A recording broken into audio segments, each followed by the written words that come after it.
back, everyone, to Threads of Fate. And, so, if you remember, after we, mass genocided the Ewoks, we found a brooch in the forest. You're gonna want to give the brooch to this waitress here. And what this does is, if you remember in Rouge's playthrough, we found like a mysterious statue in the Ghost Temple, and when you gave that to Klaus, it gave him like a big stat boost. You know, here, you don't get so much as a stat boost, but you do get a discount on all of the drinks in this tavern, which is great for Mint because the drinks actually replenish MP. And considering she's the mage, yeah, this is awesome. Oh, man. I mean, the drinks were already cheap enough as is, especially with the kind of money I'm rolling in. But regardless, that is a pretty nice boost. I feel like it's always the most satisfying thing whenever you have a character that consumes a lot of MP or whatever, but then they get some kind of ability or item that reduces that cost. Yeah. That's always satisfying. Yep. Yeah. So, yep, we are back at Raging Mountain. Now, if you remember with Raging Mountain, when we were in Rouge's playthrough, we would have to take advantage of some of his transformations in order to, like, clear boulders and shit. Is he okay? He's just standing there taking the bubbles. He is frozen. He's just standing there, just taking the bubbles. Well, thank you. I needed a bath. Oh, never mind. I'm dead. Mint, Okay, there we go. So, black magic. As you can pretty much guess, it is pretty much anything that can clear an obstacle. So, explosives, so we can basically set up bombs and dynamite.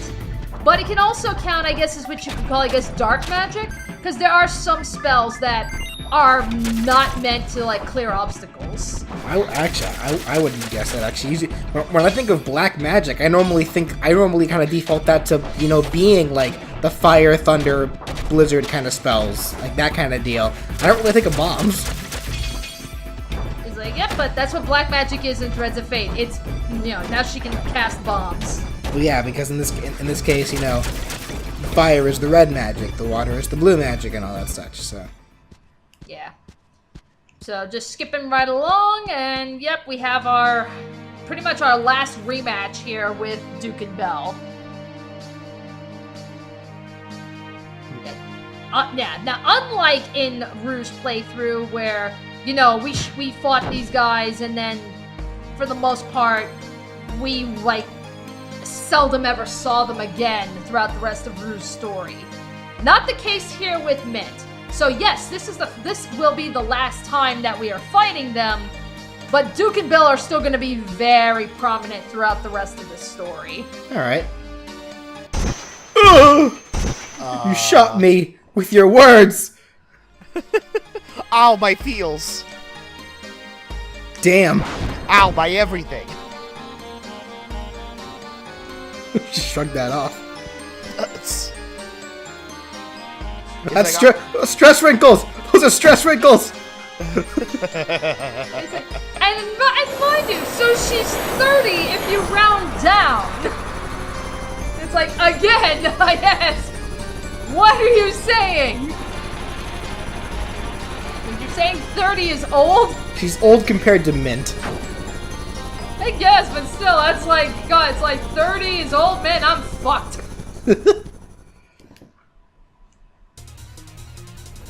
Alright, so same strategy as before. You're going to want to get rid of Duke, just because he's going to be a pain in the ass.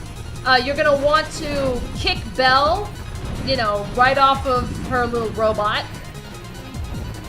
And... Yeah, and avoid getting grabbed by the robot. Lucky you landed right back on the platform. Yeah. Yeah, really. So, you'll notice that, whatchamacallit? So, I'm actually using one of the, black magic spells, like, yeah, I don't know if you can see that. It's like, I basically cast, like, a shadow ball or something. And, like, yeah. That's one of the spells that, not necessarily meant for clearing objects, but it's just more so just destructive power.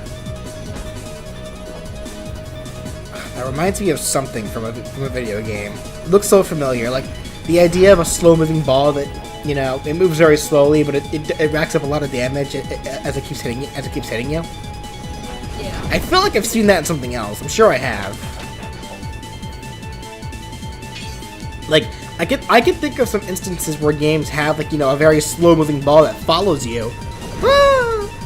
But not many that I could think of where, or that I can think of. I can't fucking remember. But, yeah, that keep multi-hitting you.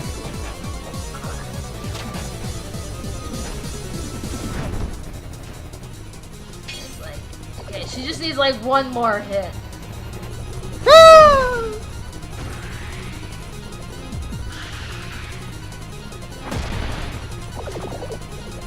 Wow, I only took 2 damage from Yeah. that Also, ball. Hey, do it again. Yeah. Also, what was up with that? What was up with that black polywog? It just came out of nowhere. If you go to the very edges of the cliffs, polywogs will come out, so that's where it's like, you know, okay, you run out of MP, you know, here's some easy shit enemies just to allow you to restore some MP. Okay, that's smart. That's really all it's for. It's, you know, yeah, Rue doesn't really need it, but, you know, arguably Mint doesn't either if you know what the hell you're doing.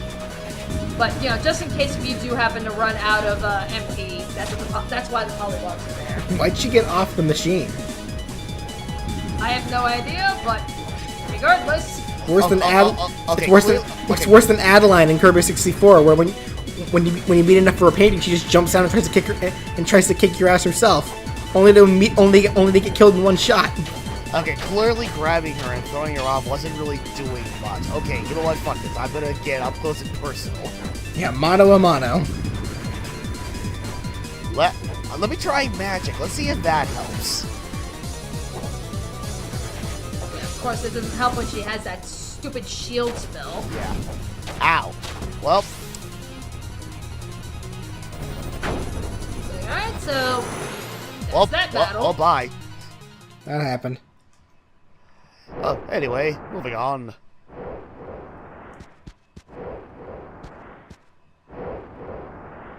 Do you not hear the flapping wings? Sup?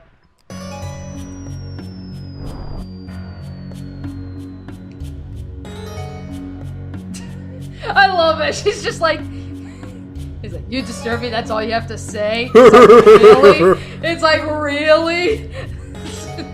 I love it. She's just like, hey, you have phantomite. Can I have it? No. it's like, check out the balls on Mint here. She's just like, can I have this rock?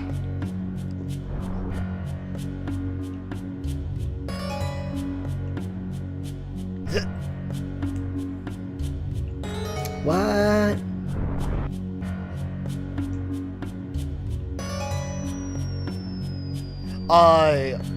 No, I was not going to destroy the world. I would do no such thing. What?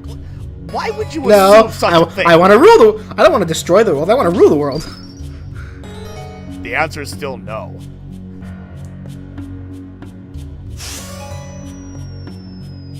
You know, I never really do understand, you know, villain motives like that. You know, I want to destroy the world. Well, unless you're an alien with a home world to go back to, Yeah. why? You're not wrong. I mean, this literally the same thing can be said in Shadow the Hedgehog when you get like the true villain ending. It's like, with the power of these emeralds, I'm going to destroy this damn planet. Okay, then what? Where are you gonna go? Well, it's no worse than Eggman. In Yeah, Sonic Adventure 2, exactly. where- With Eggman in Sonic Adventure 2, it's just like, I will destroy this planet and build my Eggman Empire! And exactly where are you going to build this empire at afterwards? Oh, crud. But yeah, that's like I think it's like a Final Fantasy X. Like this is the thing that kind of really bugged me about Final Fantasy X, where it's like, so admittedly, in Final Fantasy X they set the world up so that when people die, they don't actually die. They become what is known as like unsent, which is just basically, you know, think zombies.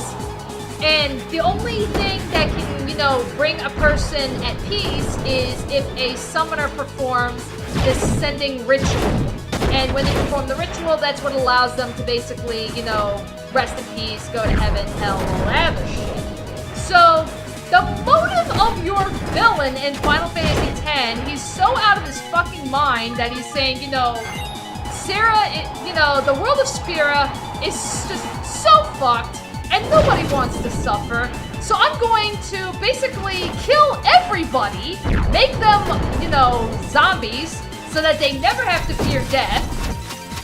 And it's like, okay, I'm with you so far. But then he goes on saying, I will use the being known as Sin to, accomplish my goals.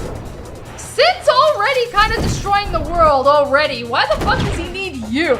So that's where the game loses me. Where I'm just like, we're already going up against a Godzilla-like monster that's already destroying the world. Hell, that's the reason why these summoners go on these journeys and pilgrimages, is so that they can, temporarily stop Sin and give the world some fucking peace for 10 years.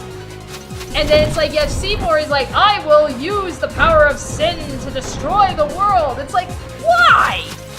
It's like, Sin's already doing the job for you. Why do we need you again? So that's just more gripes for Final Fantasy X for me. Also, how you describe that, I feel like if you live in a world where death is more relevant and the only thing that can actually kind of kill you, like okay, does anything change about you if you turn into this zombie, whatever? Like, are you still able to eat and sleep and all that stuff, or? You're pretty much the exact same person. So what the fuck changes?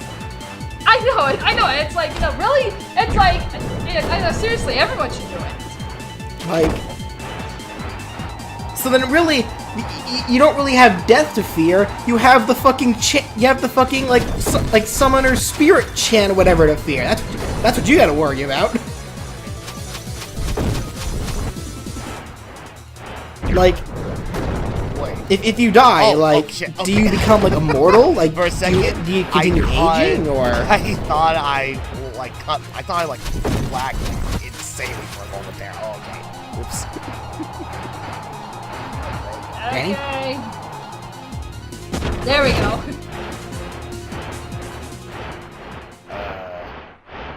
Hello?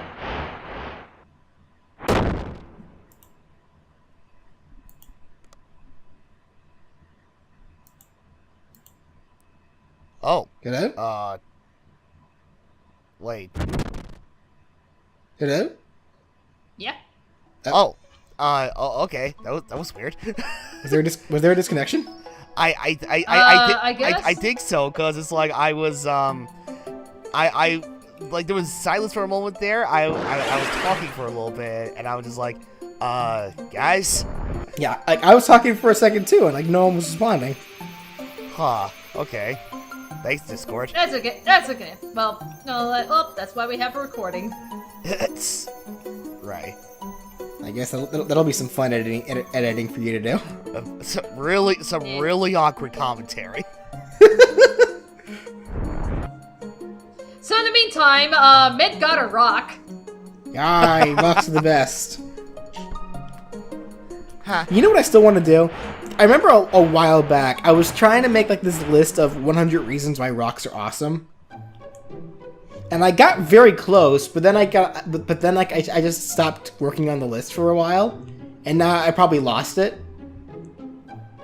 So I need to remake that. Number 1, they are round. Number 2, they are hard. Number 3, they come in all shapes and sizes. Number 4, they beat scissors. Number 5, they realistically beat paper. Okay, I'm just gonna stop. I'm initially helping him with this goddamn list.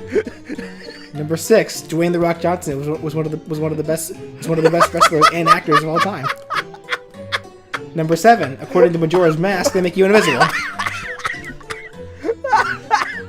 No, really, that was literally the kind of shit I was putting on this list. No.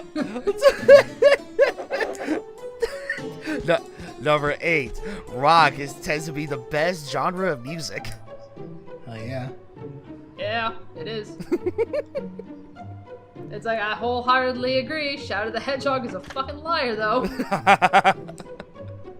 Number 9. Wait, what? Hold on. You remember remember when they were doing the thing on Twitter where you can ask Eggman, Sonic, and Shadow questions? They did it, and like they actually answered one of Brandon's questions. He asked, what's their favorite genre of music? Yeah, Eggman was like a classic show tunes, and then Shadow was like classic rock all the way. And it's like, no, okay. Yeah, I remember that. We talked about that like during like the Donkey Kong Country playthrough. And even back then we were just like, no, Shadow. Yeah, it is heavy metal for you, Shadow, okay? Not even that. He's listening to that. He's listening to that punk emo tard shit. He's not listening to heavy metal. And it's like, I can tell you, it's like he is not listening to like Judas Priest or Metallica or anything. He's not listening to those guys. Yeah. Well, to be fair, I can imagine Archie Comic Shadow listening to classic rock, maybe. Yeah, but not video game Shadow. Yeah. Honestly, I don't see video game Shadow listening to any music at all. He probably doesn't even have an iPod. To think around the time when Shadow the Hedgehog was first released, everybody was so going on. That is the third time you drop kicked that guy, girl. Come on. Yeah, it's like to think that around the time when Shadow the Hedgehog was initially released, if memory serves, everybody was still going on about the iPod Shuffle. Remember that little thing? I remember. I honestly never owned an iPod. Oh my god. You know what? Hold on a second. Sorry to kind of cut this chain short. Looking at this guy, during the initial Tales of Fates playthrough, I thought he looked so familiar to me. But now, you know what? I think I see it. Turn his hair gray and give him Team Skull glasses. Yeah. He looks like fucking Guzma.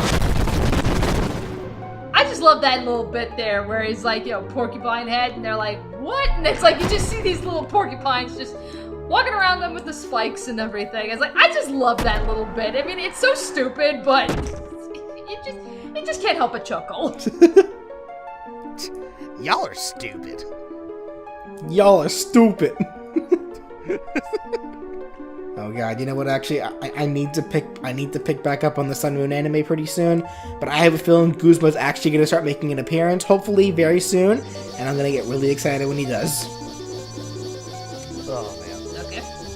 Because right now the farthest I've gotten into that series so far is Kukui and Burnett's wedding. Yes, there was a wedding episode in Pokemon. It was actually really cool.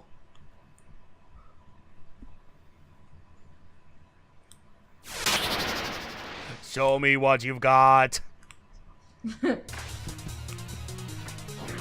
Oh. Actually, You know what? fell off the stage. Disqualified. Speaking of Guzma, actually, I remember something really fucked up about the manga that he's in. Remember how in Pokemon Sun and Moon, whenever you beat Guzma, he gets like really hard at himself, going, "Oh, Guzma, what is wrong with you?" While screaming and kind of throwing a tangent. Yeah. In the manga, they exemplify that, and they actually have him bash his face into the ground, smashing his glasses, and the shards actually cut into his forehead. Jesus. And then later on, when you see Guzma again, you can see scars underneath his glasses. It's actually kind of insane. You're gonna have to send me some of these pictures or something so I can put them on the screen for the audience to see. Okay, sure.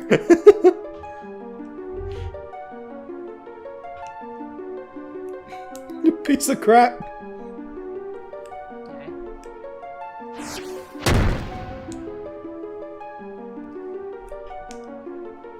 Okay. Joke's on you. I don't wear underwear. Oh my. That's lewd.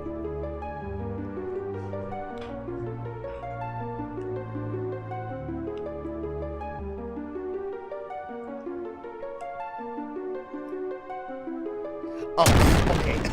Okay. Okay, at that camera angle and that sudden animation, for a split second, I thought he was just smashing his head against the ground. Oh god, it is Guzma. It's like, wouldn't you like to know? It's like, what the fuck, Trap Master? I also like this bit too, where he's like, she's all dizzy after fighting the boss, we can take her out now. Yeah, she looks more upset. It's like, meanwhile, yeah, she's just over in the distance, just throwing a fucking temper tantrum. I want to be the Trap Master. I want it. It's so bad. Yeah, she's just like, I'm so pissed. I'm just gonna beat the shit out of you. And they're like, I need punching bags. Okay, why? And they're like, okay, why not? Oh, not until I spank your bubble butt. Who you calling a bubble butt? You think I'm fat?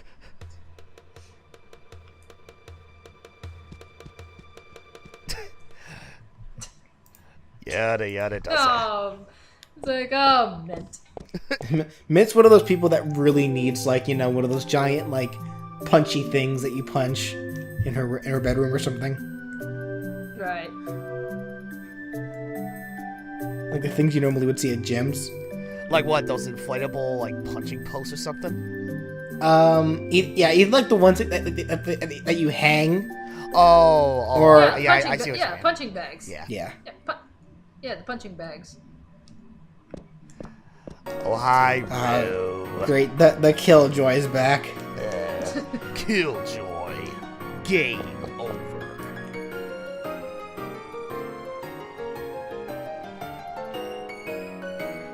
Yeah, so again, difference between the two. So when you were playing in Rue's story, you know, if you remember, Mint comes with the tiara, and, you know, they're just saying, alright, what the hell did you do to get the tiara back? And she was, like, very secretive about it. Yeah, Rue's very straightforward. He's like, what? I talked to them. And they're like, you talked to them? He's like, yeah, and then they gave it to me.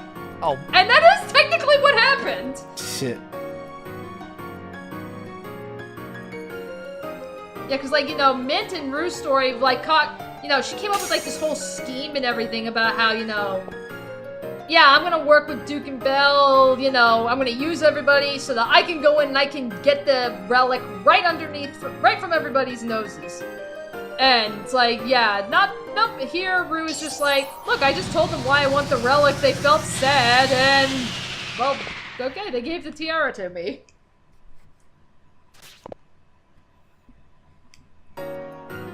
Yay, now I can do this weird thing with my arms again.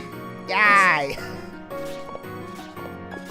This is how normal people jump, right?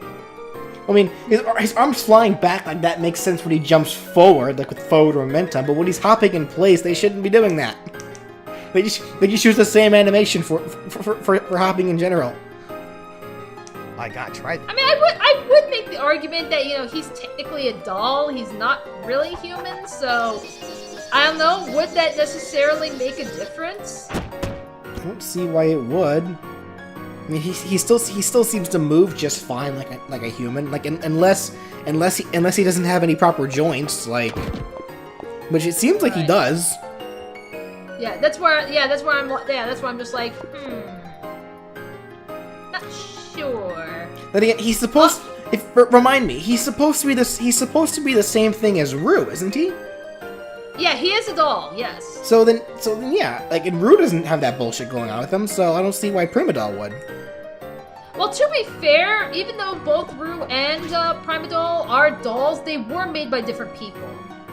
You know, Rue was made by Valen, and Prima Doll was made by another magician because Prima Doll is supposed to be the tool that's going to break the seal of on the lakeside ruins, so they can actually get the relic. So, I suppose maybe you could make the argument that because, you know, Valen is Valen, he'd be a lot more thorough in making his dolls, whereas the other magician wouldn't be. Or we can just chalk this up to just, you know, animation incompetence. PlayStation 1 era.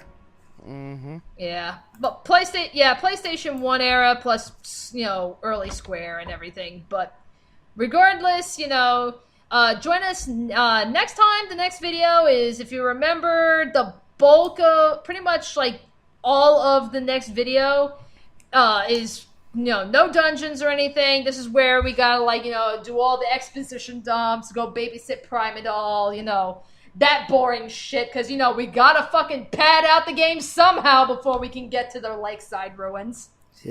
All right. Yep, so we'll see you guys then.